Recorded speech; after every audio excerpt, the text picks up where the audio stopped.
Hold'em Masterclass numéro 41. Arracher le pot hors position.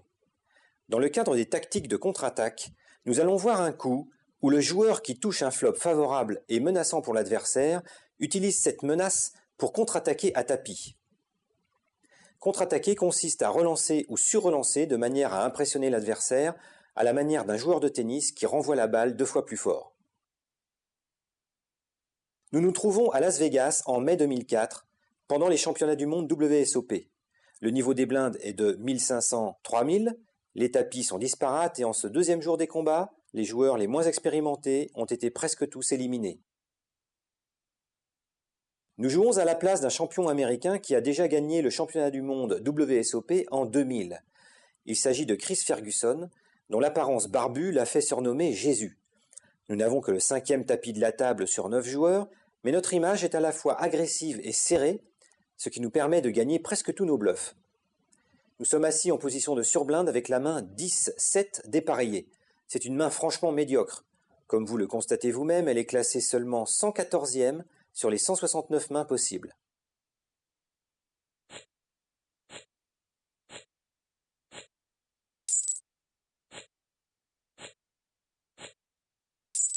Le 7e joueur relance à 12 000, les autres joueurs passent et nous payons les 9 000 supplémentaires.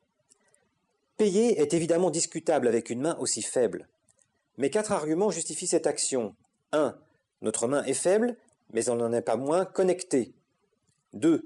Puisqu'Eriksson a relancé, il a probablement de grosses cartes.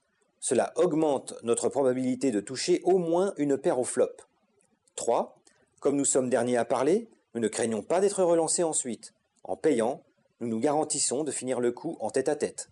4. Enfin, Eriksson a un tapis à peine supérieur au nôtre et nous gardons toute notre force d'intimidation contre lui.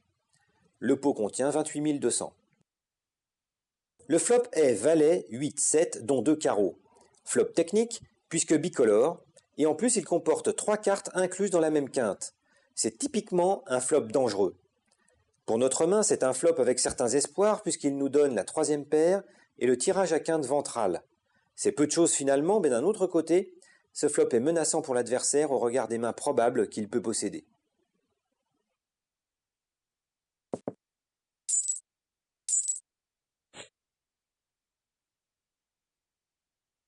Nous checkons, Eriksson ouvre à 20 000, nous relançons all-in à 92 700 et Eriksson passe.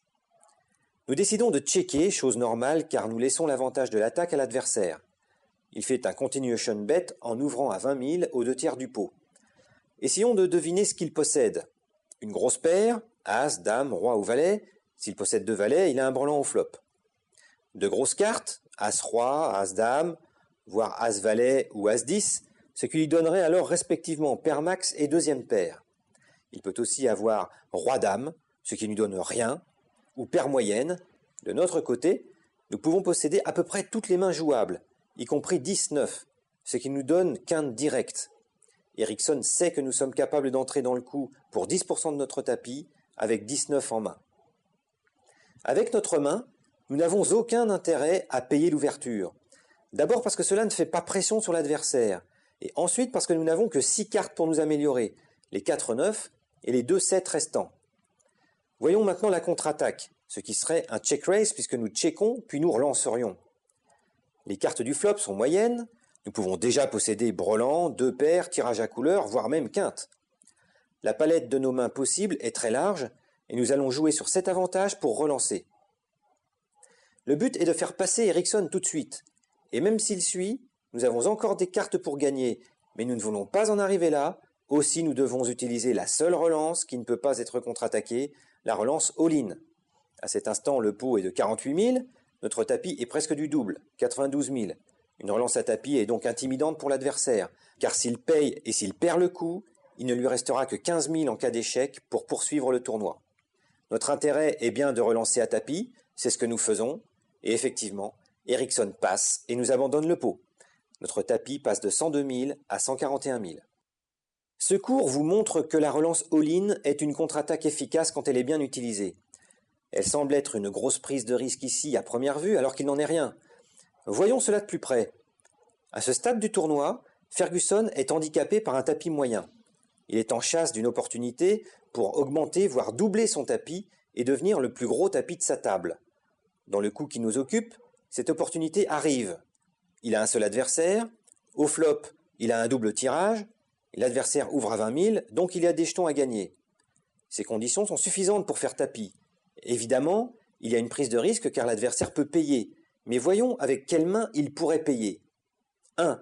Brelan de valet ou de 10, mais vu l'éventail des mains possibles, il est très improbable qu'Eriksson ait touché l'un ou l'autre. 2. Deux paires valet 10, mais il n'a probablement pas cette main-là puisqu'il a relancé pré-flop. 3. À la rigueur, tirage à couleur max, même si ce serait mathématiquement une erreur car il n'aurait qu'une chance sur 3 de toucher sa couleur ensuite. Et c'est tout. Car comment payer même avec une paire, qu'elle soit ou non supérieure au flop? Ce serait de la folie, par exemple, de payer avec paire d'as en main, alors que le flop offre la possibilité de quinte directe et de tirage à couleur. Un autre élément défend le all-in de Ferguson, c'est qu'en tant que champion connu, il est réputé pour sa tendance à bluffer peu. Et ce serait bien dans son esprit de relancer all-in avec un brelan ou même la quinte. 2 éléments de plus qui poussent Eriksson à jeter sa main. Tous ces éléments mis bout à bout font que Ferguson court en fait un risque très faible en faisant all-in. Du côté d'Eriksson, le reportage télé du coup nous apprend qu'il possède As-3 de pique.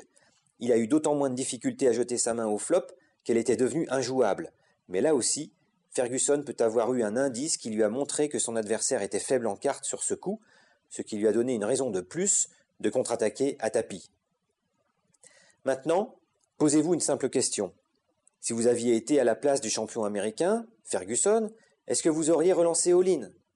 Auriez-vous seulement remarqué qu'il y avait une opportunité ici à saisir pour passer de 100 000 à 140 000 et devenir un des plus gros tapis de la table? À vous-même de décider.